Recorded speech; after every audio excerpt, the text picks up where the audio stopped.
नमस्कार दीपक दादा हवामान अंदाज. आज 10 ऑगस्ट 2026. तर तुम्ही बघू शकता एक चक्राकार वाऱ्यांची स्थिती ही बंगालच्या उपसागरातून भारताला आडव्या रेषेत जात आहे. ती आता गुजरात अहमदाबादकडे सरकत आहे.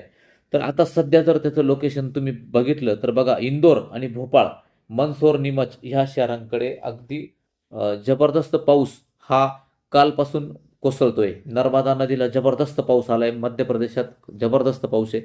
मात्र राज्याच्या अगदी फक्त काल विदर्भाच्या काही भागात पावसाच्या शक्यता त्या ठिकाणी होत्या. तर याचा प्रभाव राज्यावर कसा पडेल बघा. आज 10 तारीख.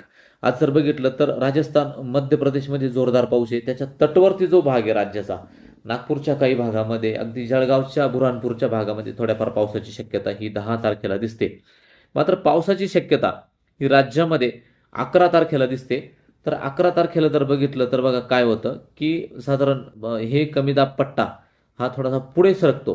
त्या काळामध्ये जो उत्तर महाराष्ट्राचा भाग आहे, धुळे, नंदुरबार आणि नाशिक, त्यानंतर मुंबई, पालघर या भागातून अरबी समुद्रातून थोडे बाष्प जोर मारताना दिसते. म्हणून एकदा हलके पहाडे त्या ठिकाणी येतील. तर 11 तारखेला तुम्ही बघू शकता राज्यामधली परिस्थिती. तो ते कमी दाब पट्टा थोडा जळगाव, अकोला, अमरावती, जालना या भागात सरकताना आपल्याला दिसतो.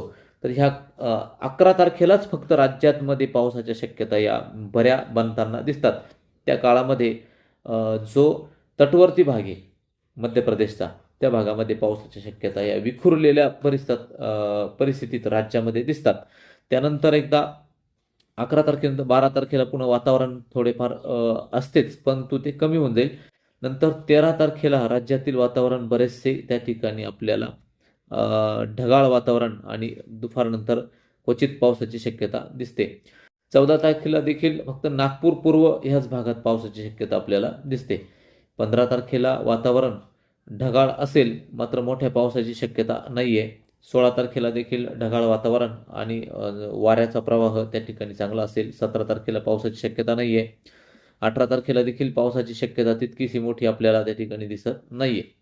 19 तारखेला पावसाची शक्यता बिलकुल दिसत नाही आहे.